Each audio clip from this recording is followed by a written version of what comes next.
Hello and welcome to the e-content developing program for undergraduate classes of commerce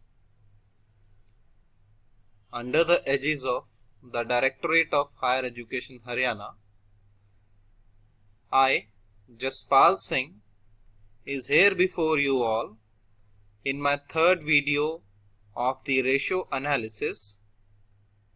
In this video, I am going to cover about the turnover ratios. So let us start our topic with the meaning of turnover ratios. Turnover ratios को हम efficiency ratio, performance ratio या activity ratios भी कहते हैं। Turnover ratio highlight करती है financial statements के different aspect को, जो कि डिफरेंट पार्टीज को सेटिस्फाई करती हैं उनकी रिक्वायरमेंट के हिसाब से। ये रेशियो इंडिकेट करती हैं कि जो डिफरेंट एसेट्स हैं बिजनेस के अंदर, उनकी इफेक्टिवनेस क्या है, क्या वो प्रॉपरली यूटिलाइज्ड यूज्ड हो रही हैं या नहीं हो रहे। The meaning of turnover ratios या टर्नओवर इज कि how many number of times the assets are converted और turned over into the sale. जो एक्टिविटी रेशियोज हैं ये इंडिकेट करती हैं हमें वो रेट जिस रेट से जो डिफरेंट एसेट्स हैं वो टर्न्ड ओवर हो जाते हैं सेल्स में। There are different types of turnover या एक्टिविटीज रेशियो। पहली है इन्वेंट्री रेशियो या स्टॉक टर्नओवर रेशियो। दूसरी है डेटर्स टर्नओवर रेशियो या रिसीवेबल टर्नओवर रेशियो। तीसरी है debtors collection period. Then creditors turnover ratio, working capital turnover ratio, fixed asset turnover ratio, capital turnover ratio. The first ratio is the stock turnover ratio. इस ratio को हम inventory ratio भी कहते हैं या stock velocity ratio भी कहते हैं। इन्वेंट्री का मतलब होता है the stock of raw material, work in progress या फिनिश गुड्स। ये रेशियो मेजर करती है कि जो इन्वेस्टमेंट हमने स्टॉक के अंदर की है उसको हम इफेक्टिवली यूटिलाइज कर पा रहे हैं या नहीं कर पा रहे। It reveals the relationship between sale and the cost of goods sold with the average inventory. Stock turnover ratio indicate करती है the number of time the stocks has been turned over in a business during a particular period. जो stock turnover ratio ये indicate क्या कर रही है कि हमने स्टॉक को कितना टर्न कर दिया है, कितना यूटिलाइज कर लिया है। While using this ratio care must be taken regarding the season condition, कि जो सीजनल कंडीशंस हैं जैसे प्राइस ट्रेंड है या सप्लाई कंडीशन है, इनको भी हम ध्यान में रखते हैं। स्टॉक टर्नओवर रेशियो का formula is cost of goods sold divided with average inventory at cost.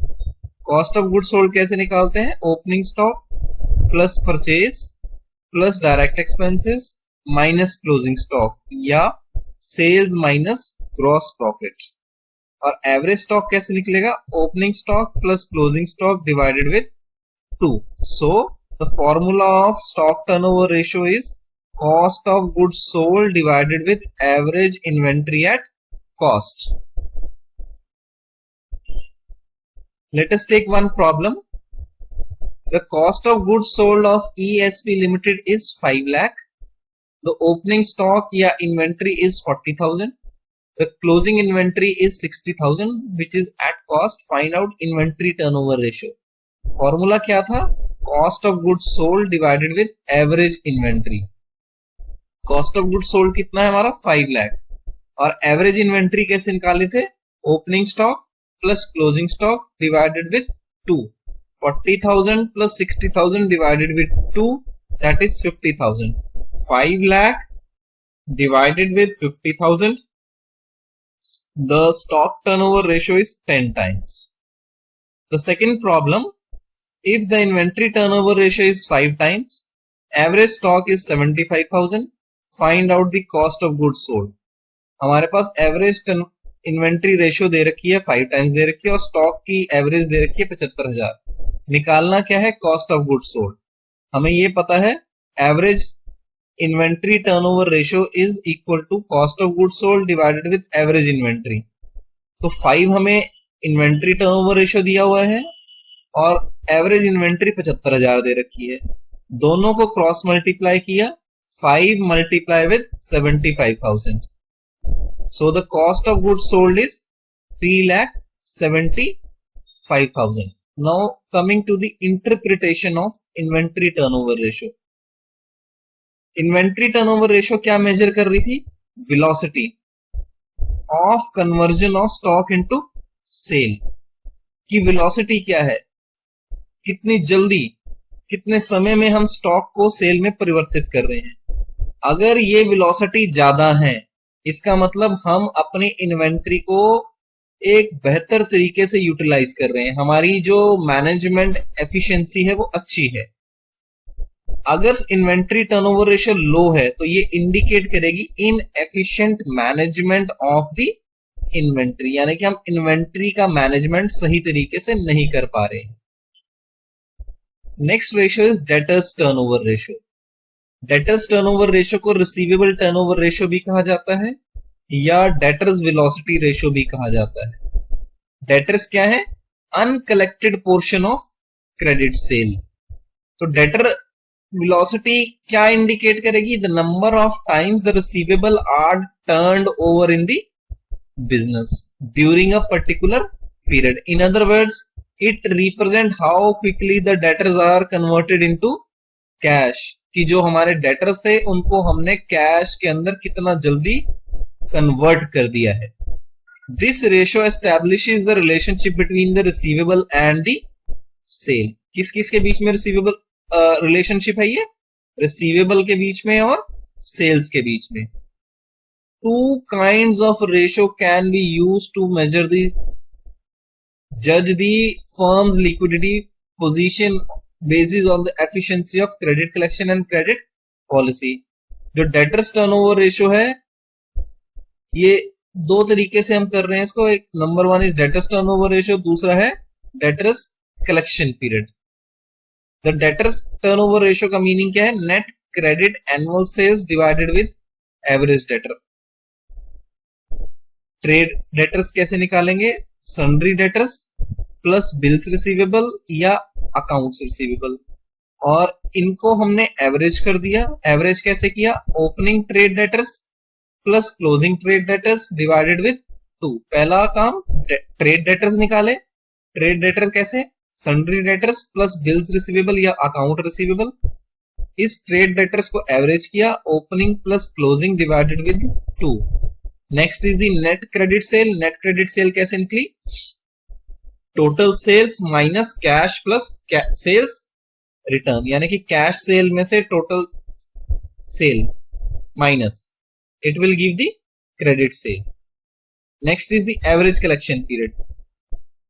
Simple सा फॉर्मूला है, that is average trade debtors divided by sales per day, या average trade debtors multiply with number of working days divided with net sales. एक और formula, that is number of days divided with the debtors turnover ratio, कि जितने दिन या महीने दे रखे होंगे उसको हम डिवाइड कर देंगे डेटर्स टर्नओवर रेशियो से. One question is there, find out the debtors turnover ratio and average collection period. ये 2 सालों का हमें डाटा दिया हुआ है.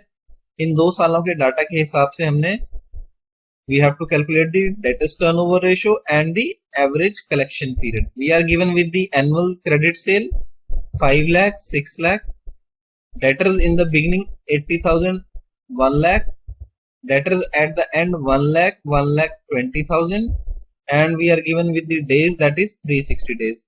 हमें अभी तक ये पढ़ा कि जो एवरेज डेटर है वो कैसे निकाले जाते हैं, opening debtor plus closing debtor divided with 2, और डेटर्स टर्नओवर रेशियो का फॉर्मूला क्या था, net credit sale divided with average debtors. तो एवरेज डेटर्स क्या है पहले साल के अंदर 80,000 plus 1 lakh, 80 plus 1 lakh divided with 2 that is equal to rupees 90,000। तो डेटर्स टर्नओवर रेशियो कैसे निकली, जो एनुअल क्रेडिट सेल है 5 lakh divided with the average debtor, इनका एवरेज किया 90,000 that is equal to 5.56 times. दूसरा काम क्या है, एवरेज कलेक्शन पीरियड।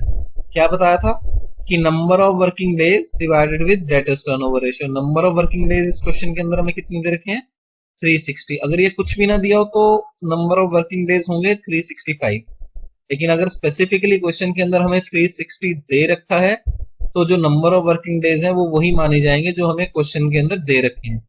इस क्वेश्चन के अंदर हमें number of working days given are 360, तो 360 divided with the debtors turnover ratio, debtors turnover ratio है 5.56 time.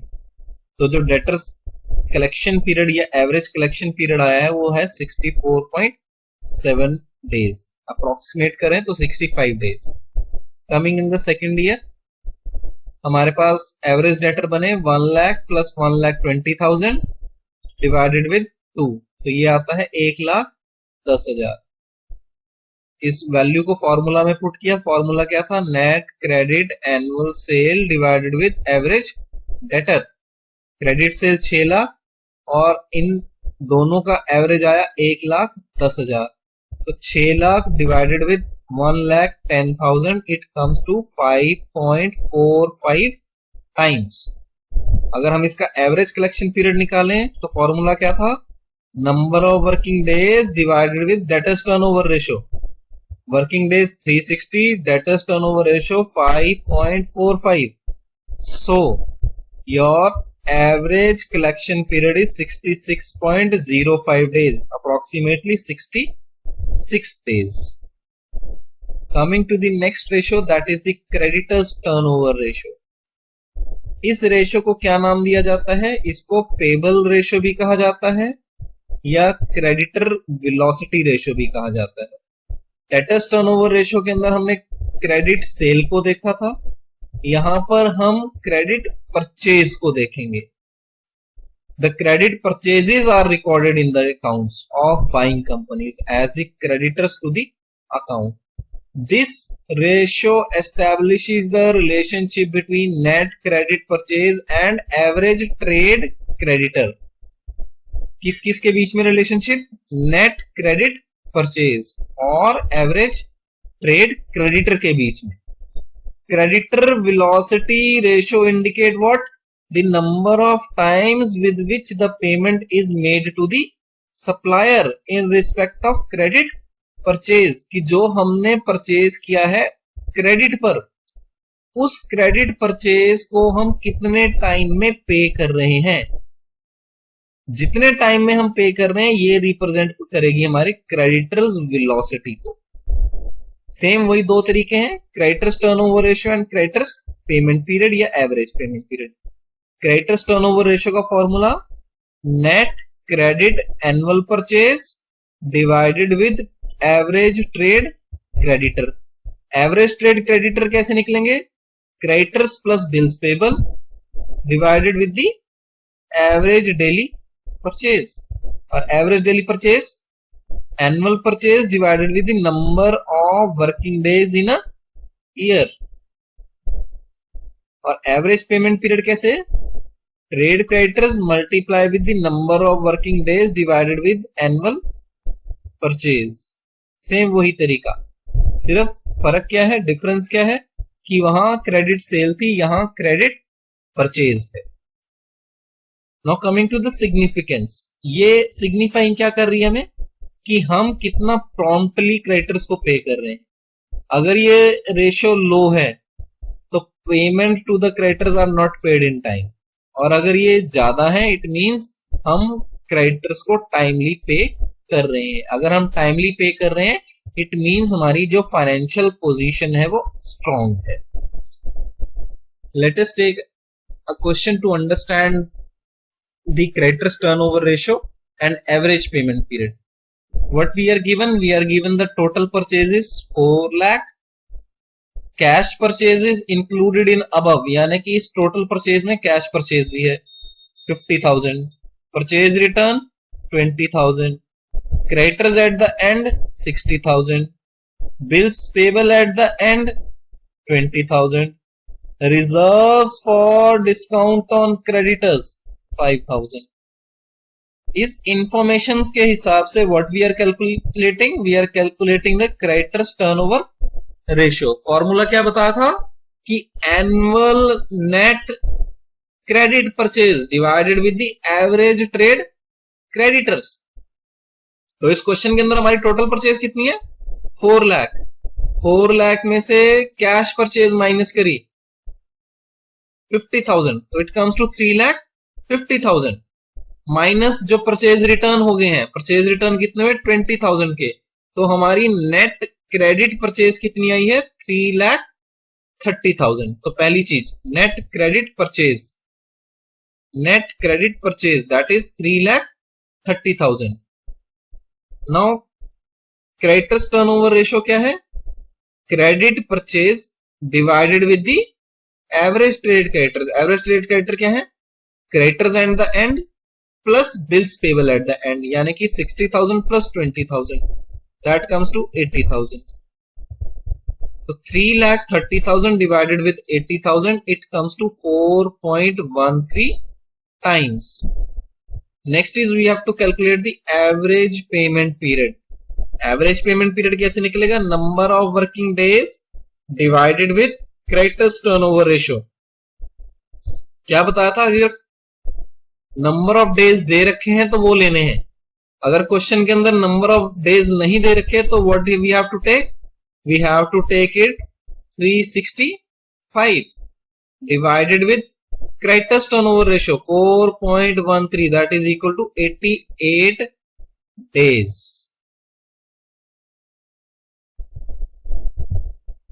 Next is the working capital turnover ratio. This ratio highlight the effective utilization of working capital with regard to the sale. ये ratio क्या indicate कर रही है कि हम जो working capital है उसका इफेक्टिव यूटिलाइजेशन कर रहे हैं या नहीं कर रहे, किसके रिगार्ड में, सेल के रिगार्ड में।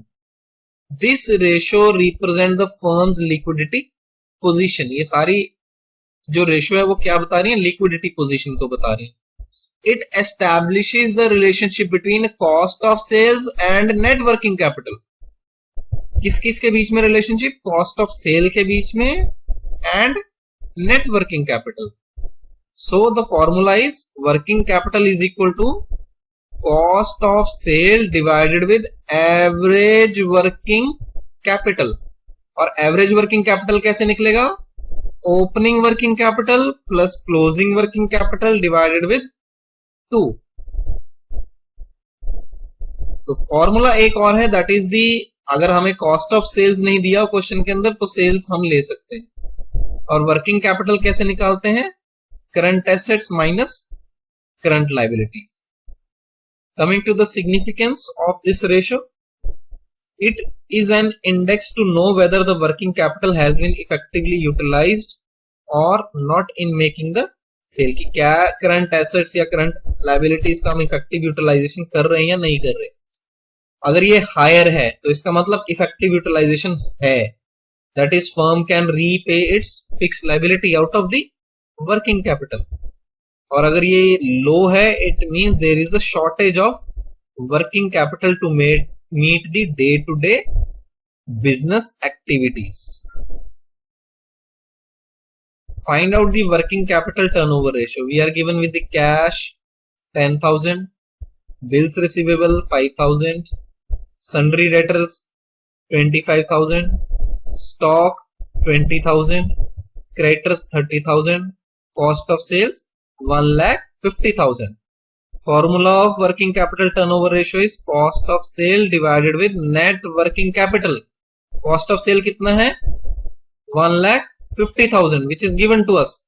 now we have to calculate the working capital। working capital कैसे निकालते हैं, current assets minus current liabilities। तो current assets क्या क्या है, कैश है 10,000 का, बिल्स रिसीवेबल 5,000 के, 25,000 डेटर्स और 20,000 स्टॉक।